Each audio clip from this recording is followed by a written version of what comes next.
August 15th, 1769. Corsica, newly French and fiercely proud. I was born Napoleon Bonaparte just months after France claimed my island. My father, a minor noble. My mother, Letizia, stronger than any general I'd ever command. At 9, I left Corsica for military school in France. They mocked my accent, my name, my poverty. But I devoured books. Caesar, artillery, mathematics. I turned every insult into fuel. By 24, I was a general.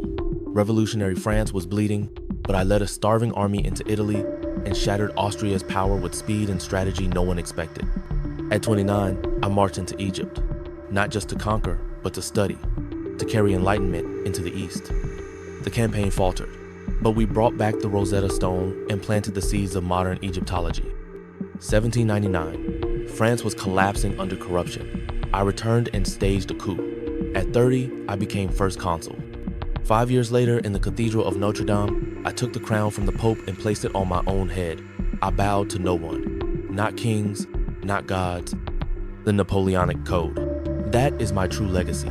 Law based on merit, equality, secularism. I built schools, roads, a national bank. I turned France into the engine of modern Europe.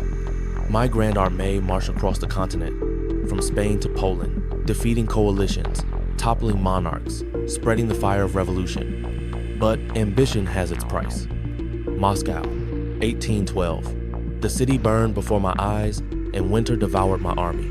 Of 600,000 who marched east, barely a fraction returned. 2 years later, the Allies entered Paris.